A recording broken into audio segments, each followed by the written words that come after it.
سورۃ الحجر کہا جاتا ہے، ہم حجر پڑھتے ہیں اس کو، قرآن کا ایک سورہ ہے، اس کا نمبر سورہ کا 15 ہے، آیت کا نمبر 9 ہے۔ وَإِنَّا نَحْنُ نَزَّلْنَا الذِّكْرَ وَإِنَّا لَهُ لَحَافِظُونَ۔ تو اب سب کو زبانی یاد ہو ہی گئی ہوگی آیت، ورنہ ایک پاکستان کے نوحہ خان نے کبھی نوحہ پڑھا تھا اس موضوع پر، اور اس میں یہ آیت پڑھی تھی، اور اس زمانے کے بچوں نے، اچھا وہ جو ہم یاد کر رہے ہیں وہ یاد نہیں ہوتا، اور جو نوحہ خان یاد کر رہے ہیں، میں نوحہ خانوں سے کہتا ہوں اگر آپ ایسے ہو جاتے کہ وہ کچھ یاد کرا دیتے کہ آپ کے بھی کام آتا، ان کی بھی کام آتا، تو ہماری مشکل بھی آسان۔ صلوات پڑھے محمد والے۔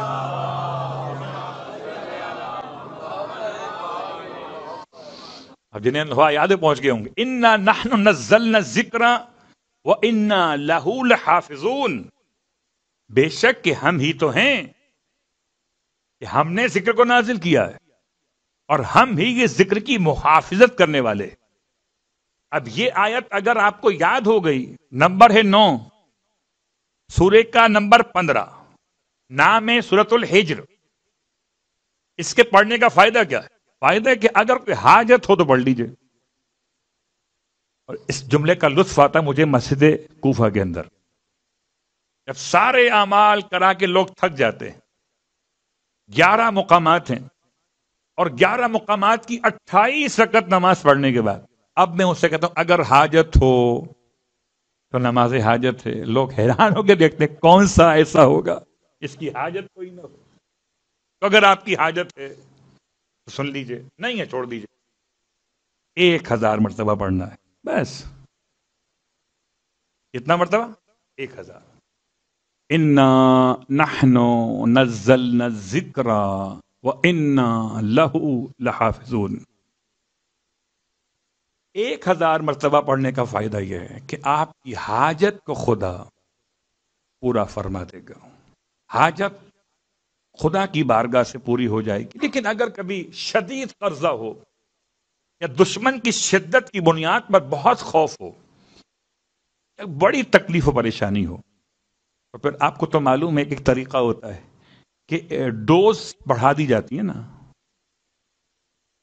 جیسے کبھی کبھی ایسا ہو جاتا ہے کہ آپ گئے اور آپ نے اینٹی بائیوٹکس لی، تو پھر وہ اس کے لحاظ سے فیصلہ کرتے ہیں کہ کون سی والی آپ کو سوٹ کرے گی آپ کے اس موجودہ کنڈیشن کے اعتبار سے۔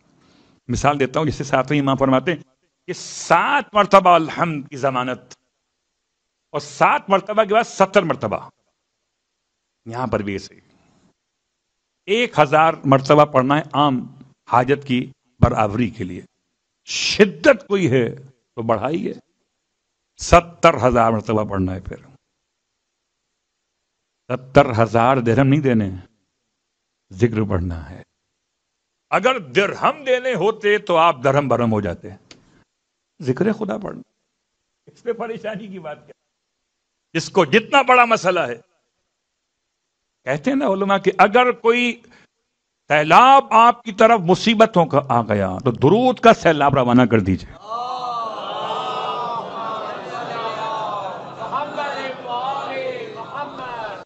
آپ کے ہاتھ میں، جیسی مشکل ویسے مشکل کشائی۔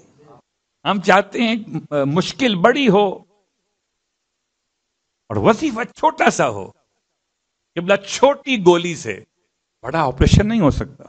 اگر کینسر ہو گیا ہو، نکالنا پڑے گا، اور نکالنے کے لیے کٹ کرنا پڑے گا، تو چھوٹی گولی سے کام نہیں ہونے والا۔ اب یہ آپ کے ہاتھ میں ہے، آپ کا مسئلہ کیسے آپ کو حل کرنا۔ اور شہزاد پر آ کر بیٹھے، کبھی اگر کسی سے دعا کی التماس کروانی ہو، تو سب سے بہترین وقت دعا ہے کسی کو پانی پلا کے اس سے دعا کی التماس کریں۔